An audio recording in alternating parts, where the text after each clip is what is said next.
Mga master, okay lang bang? Huwag niyong skip ang mga ad sa aking mga video kung okay lang mga master. Salamat sa solid na suporta po. Yon, what's up mga masters? Nandito na naman tayo sa panibagong araw, panibagong kabanata na naman ang pagsasama-samahan natin ngayon guys.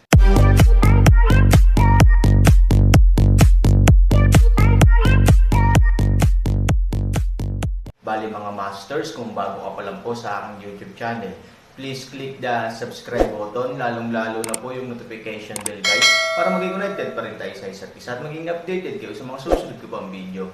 Bali mga masters, bago natin umpisahan ng kwento ay mag-shoutout po muna tayo para sa mga solid nating tagapakinig. Shoutout kay Di Guzman JP. Shoutout kay Anthony Ronquillo. Yun na nga mga masters, no? Bali hindi na ito patagalin. In 3, 2, 1, let's go! Walang magawa si Han Sanchen na ngumiti ng mapait. Ang pagiging nakikita ay hindi kailanman isang paraan upang maging komportable ang mga tao. Talagang nag-aalala ako sa iyo. Dapat alam mo na bihira para sa isang tao na makatagpo ng ganoong kapantay na kalaban sa kanyang buhay. Sa tingin ko ay hindi madali para sa iyo na linangin, kaya naiintindihan ni Han Sanchen na kailangan niya ng tulong sa kanyang hinaharap. Ang pagong ng dugo ay napakalakas, at may isang tiyak na pangunahing konsensya at ilalim ng linya, kaya biglang nagkaroon ng ibang ideya si Han Sanchen. Marahan na ngumiti ang pagong sa dugo. Ang taong kayang sumupil sa dagat ng dugo ay talagang sapat na malakas para iparamdam sa mga tao ang pagsuko. Gayunpaman, maaari kitang bigan. Oh, the reason why I am strong is because I received the energy supply from the Blood Sea in the Blood Sea. Pero sa kabilang banda, kung mawala man ang Blood Sea, hindi lang ako mawawalan ng silbi, kundi tuluyan na rin akong magiging tambak ng mga buto ng dugo. Kaya, hindi naman sa hindi ako payag na makasama ka, pero, walang kapalaran sa pagitan natin. Sabi ng Blood Turtle. Saglit na natigilan si Han Sanchen, naintindihan niya, tulad ng pangalawang kapitan sa labas, magkaiba nga lang ang dalawang individual na idineposito nila sa isa't isa. Ang isa ay umaasa sa dagat ng dugo, at ang isa ay umaasa sa mga ugat ng dragon, ngunit ang mga resulta ay palaging pareho. Kapag nawala na ang mga bagay na kanilang idineposito, matatapos na ang kanilang buhay.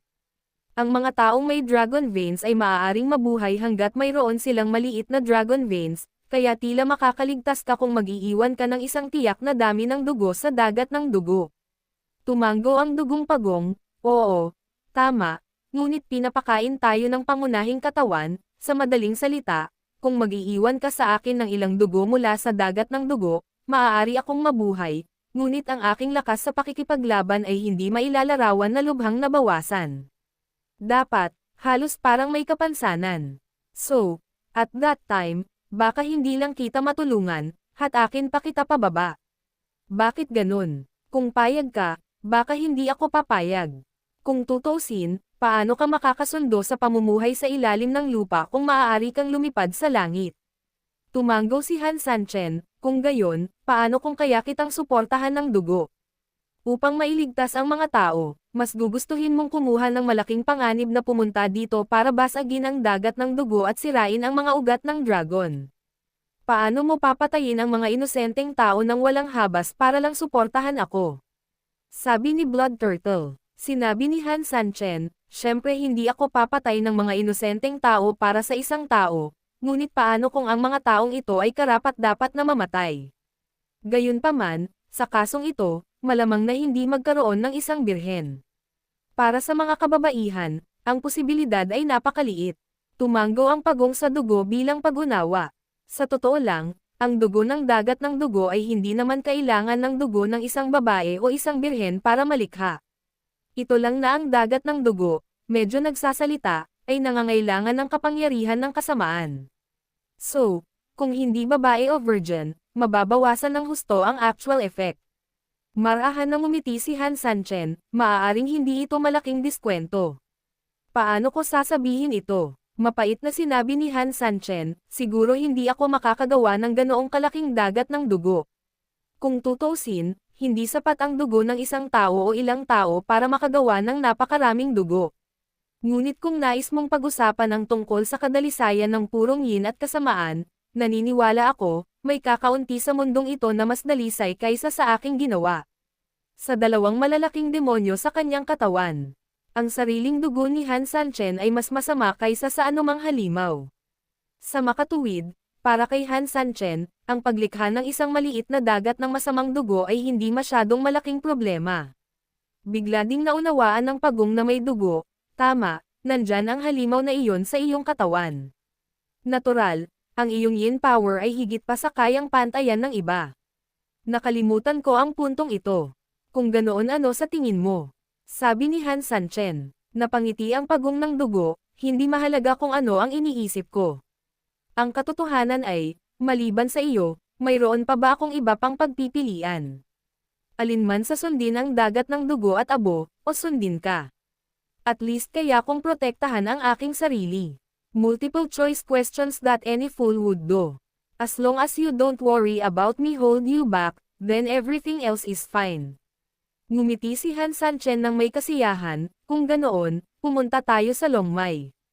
Tumango ang dugong pagong, sige, manggana ako. Sa sandaling bumagsak ang mga salita, direktang ginamit ng dugong pagong ang kanyang nalalabing katawan upang lumangoy patungo sa kailaliman ng dagat ng dugo. Natural, hindi papakawalan ni Han Sanchen ang ganoong pagkakataon, at sinundan siya ng malapitan, hanggang sa pababa. Di nagtagal, isang tao at isang hayop ang nakarating sa isang gilid ng ilalim ng dagat ng dugo. Huminto ang pagong na may dugo, tumalikod at sinabi kay Han Sanchen, nandito na tayo. Pagtingin mo, may bato sa harap mo. Ito ay hindi masyadong malaki, halos kalahating metro ang diametro mula sa itaas hanggang sa ibaba, at ang buong katawan ay maalikabok, patag at hindi kapansin-pansin. Kahit nasa dagat na ito ng dugo, ito ay hindi mahalata. Hindi mo sasabihin sa akin, Dragon Vein yan, di ba? Sabi ni Han Sanchen. Malumanay na sinabi ng dugong pagong, sa tingin mo ba ang mga ugat ng dragon ay dapat na parang dagat ng dugo, na umaabot ng daan-daang metro, makinang at nangingibabaw? Huwag nating sabihin ito, ngunit dapat itong magmukhang Dragon Vein. Kung tutuusin, sobrang dominante ng pangalan mo, at sa huli, bato lang, di ba? Medyo mahirap tawaging gentian ang bagay na ito. Ito ay talagang ugat ng dragon. Nakangiting sinabi ng pagong na may dugo, ang paraan ay simple, ang mas komplikadong mga bagay ay hindi nangangahulugang mas mabuti, at ang mas simpleng mga bagay ay hindi nangangahulugang ang pinakamasama. Bagaman naiintindihan ko ang katotohanan ito, talagang hindi maisip na ang isang ugat ng dragon na sumusuporta sa 10,000 enerhiya ng dugo ng mga tao ay kasinlaki lamang ng isang malaking bato. Sabi ni Han Sanchen, kahit na marami na siyang nakita, kahit na natukoy ng pagong ng dugo na iyon ang ugat ng dragon, hindi madaling tanggapin ito ni Han Sanchen ng ilang sandali. Ito ay talagang medyo kakaiba. Kung ang ugat ng dragon ay masyadong malaki, ito ay talagang isang kapansin-pansin na target, at ang dagat ng dugo ay sapat na. Ang dagat ng dugo ay maaaring magbigay ng sapat na enerhiya ng yin sa ugat ng dragon, upang ang ugat ng dragon ay matalo at may sigawa ang bisa at halaga nito. Sa makatuwid, ang katawan ng ugat ng dragon sa totoo lang hindi ito kailangang maging masyadong malaki.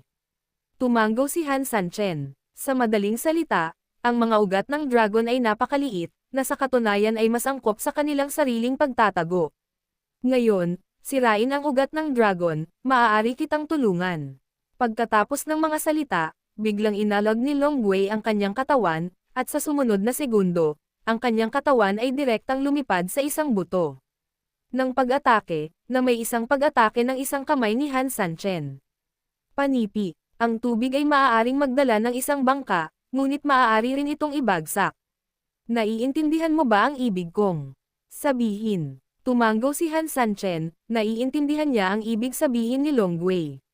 Sa pag-iisip nito, si Han Sanchen ay hindi magalang, at direktang itinaas ang dalawang buto ng kilya, at dahan-daang sinimulan ang mga ito sa dagat ng dugo. Kaagad, ang buong sibed ay lumundag ng marahas na parang hinalo ng isang malaking bagay. Nakakita ka na ba ng kape na hinahalo sa isang tabo ng kape? Hindi ba babasa, ito ang hitsura ng dagat ng dugo ngayon. Si Heiying at ang iba pa sa dalampasigan ay natulala, nakatitig ng walang laman sa dumadaloy na dagat ng dugo, hindi alam kung ano ang gagawin saglit. Itong dagat ng dugo, anong nangyari? Bakit biglang may marahas na alon? Tama, Imposibleng paikutan ang mga ilog at dagat dito, walang hangin o alon dito, paano pa kaya? Napatingin sa akin ang isang grupo ng mga tao at napatingin ako sa iyo na tulala. Malamig ang mukha ni Heying. Naramdaman niya ang mga ugat ng dragon, at lahat ng nasa ugat ng dragon ay normal. Naramdaman pa niya ang dagat ng dugo sa pamamagitan ng mga ugat ng dragon, ngunit normal din ang dagat ng dugo. Iyan ay kakaiba, dahil ang lahat ay normal, ngunit bakit ang dagat ng dugong ito ay nakakagulat? Elder, mukhang hindi tama ang sitwasyon. Ang nasasakupan na kanina pa kalmado ay naglakad papunta sa gilid ni Heying at mahinang sinabi. Nasuri ko na ang Blood Sea at Dragon Veins, normal ang lahat, pero, sabi ni Suiying. Ngunit ito rin ang kakaibang bagay. Sinabi ng lalaki, iniisip ng subordinate na ito na normal para kay Han Sanchen na magkaroon ng ilang pagbabago sa ilalim, pagkatapos ng lahat, ang kanyang kakayahan ay naruroon. Kung gusto niyang mamatay siya sa lalong madaling panahon, naniniwala ako na talagang hindi madali. Tumango si Suiying, oo, iyon talaga ang pinakakinabahala ko. Patay na si Han Sanchen, hindi bababa sa walang kakaibang pagbabago sa dagat ng dugo upang ipaliwanag ang problemang ito, hindi patay si Han Sanchen, ngunit sapat na ang nakakagulat na mga alon ngayon upang ipaliwanag ang teoryang ito. Sa ilalim ng dalawang yugto, ang mga tao ay labis na nalilito at ganap na nalilito. Damn it, I thought it was a good thing to throw Han Sanchen into the Sea of Blood, but now it seems that there is no definition of if it is good or bad for the time being. Ang kanyang buhay at kamatayan sa dagat ng dugo ay hindi tiyak, at hindi namin siya kilala.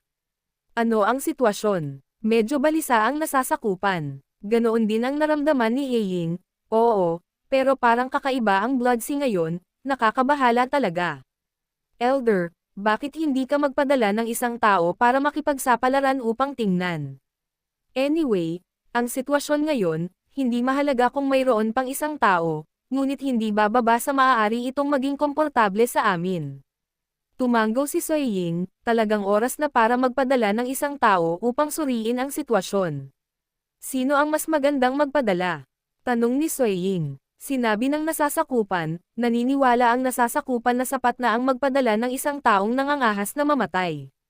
Ang antas ng paglilinang ng taong ito ay hindi dapat masyadong mataas upang maiwasan ang mga hindi kinakailangang kaguluhan, ngunit hindi ito dapat masyadong mababa. Kung hindi ka makapasok, patay ka. Sumang-ayon si Suiying, okay, ayusin mo kaagad ang bagay na ito, at kumilos kaagad. Kinuha ng lalaki ang order at mabilis na umatras. Hindi nagtagal, inakay niya ang isang tao. Elder, natagpuan na ang tao. Tumango si Heying, at tinapik ang balikat ng lalaki, huwag kang mag-alala, kung mayroon kang anumang aksidente, personal na gagamitin ng bathala na ito ang mga ugat ng dragon upang muling hubugin ang iyong buhay para sa iyo. Pagkatapos nito, bibigyan kita ng mabigat. Yung kapatid na nagtrabaho para sa akin. Hinding-hindi ako mawawala. Kinuha ng pangahas na sundalo ang utos, salamat, matanda. Matapos mahulog ang mga salita, sa ilalim ng tingin nilang dalawa, ang lalaki ay direktang lumipad sa dagat ng dugo. Bigla, halos kapareho ito ni Han Sanchen. Sa sandaling pumasok ang taong ito sa dagat ng dugo, isang halimaw ang lumipad palabas sa dagat ng dugo at nakipaglaban sa kanya. Kaya lang, hindi tulad ng pagkakakilanlan at aura ni Han Sanchen, ang pagpasok ng taong ito sa Blood Sea ay hindi nahadlangan ng outer barrier ng Blood Sea. Tandaan mo ang misyon mo, pupunta ka sa ilalim ng dagat para tiktikan ang sitwasyon, huwag makipag-away sa mga halimaw. Malakas na sigaw ng nasasakupan mula sa dalampasigan. Kinuha ng sundalong lumalaban sa kamatayan ang utos, sumuko sa pakikipaglaban sa halimaw, tumalikod at bumulusok sa dagat ng dugo. Ang antas ng paglilinang ng mga sundalo ng Death Squad ay talagang mahusay na napili, at siya ay may kakayahang pumunta sa dagat ng dugo, at ang mga halimaw na kanyang ipinatawag ay karaniwang clumsy dahil sila ay tumugma sa kanyang lakas. Sa pagpunta ng lalaking ito sa ilalim ng dagat, hindi na siya napigilan ng halimaw, kaya nakasunod lang siya sa likuran niya na may masungit na ulo, hinahabol siya ng tuluyan. Paf! Ang pangahas na sundalo ay bumulusok sa dagat sa isang iglap. Sana makalabas na siya, nag-aalalang sabi ni Suiying. Bagamat maayos ang pagpasok niya sa dagat ng dugo, kitang-kita na madaling makapasok, ngunit mahirap makalabas. Mayroong isang malaking pagsipsap sa dagat ng dugo, na mahirap dalhin ng mga ordinaryong tao.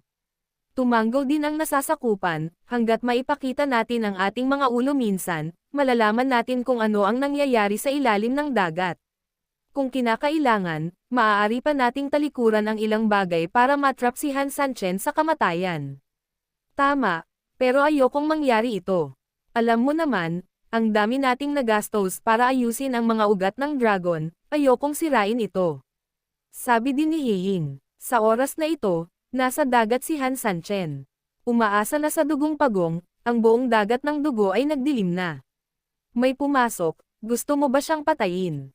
Bagamat walang buto ang pagong sa dugo, nakakausap pa rin niya si Han Sanchen gamit ang kanyang puso. Malamang na hindi maisip ng mga tao sa labas ang sitwasyon, kaya espesyal siyang ipinadala dito para imbestigahan ang sitwasyon. Kung hindi mamatay ang taong ito, nag-aalala ako na malaman ng mga tao sa labas kung ano ang nangyayari sa ilalim ng dagat. Ang pagsira sa mga ugat ng dragon ay hindi one-shot na bagay, ang ibig kong sabihin, patayin siya para maiwasan ang mga gulo sa hinaharap. Saglit na nag-alinlangan si Han Sanchen. Siyempre, hindi magiging mahirap na patayin siya, ngunit ang problema ay ang buong aksyon ay tapos na sa kalahati, at kung ito ay biglang nag-ambala, maaaring maantala ang bagay. Hindi tanga ang mga tao sa labas. Bigla nilang nakita na ang dagat ng dugo ay tumigil sa paggalaw dahil sa mga taong bumababa mula sa kanilang gilid. Paanong hindi nila naiintindihan na may nangyari? Sa oras na iyon, nadama ni Han Sanchen na maaaring mas malaki pa ang mga hadlang. Kaya, sa halip na iyon, mas mahusay na magpatuloy. Sa oras na malaman ng mga iyon, baka huli na ang lahat. Sa pag-iisip nito, si Han Sanchen ay nagpatuloy sa paggamit ng kanyang lakas. Huwag kang mag-alala sa kanya, baka hindi maprotektahan ng lalaking iyon ang kanyang sarili kapag napasok na siya sa dagat ng dugo. Maswerte man siyang mailigtas ang kanyang sarili, ano ang hahanapin niya? Napakalaki ng taya, paano ako mag-aalaga sa maliit na trade-off na iyon, Dragon Turtle, tumutok dito. Kabaitan, isang tao at isang hayop, patuloy pa rin sa pagwawagayway sa dagat ng dugo. Parami ng parami ang Yin China. Damaloy sa Han Sanchen na may mas dalisay na dugo sa dagat ng dugo, sa ilang sandali, ang mga alon sa tagiliran ni Han Sanchen ay tila tumahimik sa maikling panahon dahil sa sobrang pagbabago-bago at masyadong mabilis na dalas, at ang taong iyon, sa ilalim ng pagtugis ng kanyang sariling halimaw, ay napunta sa dagat ng dugo, pagkatapos maghanap sa paligid, mabilis siyang sumugod patungo sa Han Sanchen ayon sa tubig, hindi kalayuan sa likuran niya, hinahabol din siya ng halimaw, hindi nagtagal, isang tao at isang hayop ang darating sa lugar kung saan matatagpuan ang Han Sanchen. Yun na nga mga masters, no? Bali panibagong kabanata na naman yung natapos natin ngayong gabi. Muli, maraming salamat po talaga sa walang sawang suporta po sa aking YouTube channel na talagang inaabangan nyo po ang bawat upload ko po. Bali mga masters, magkita-kita ulit po tayo bukas ng gabi at ngayon po ay magpapaalam po muna tayo. Bali mga masters, bye-bye!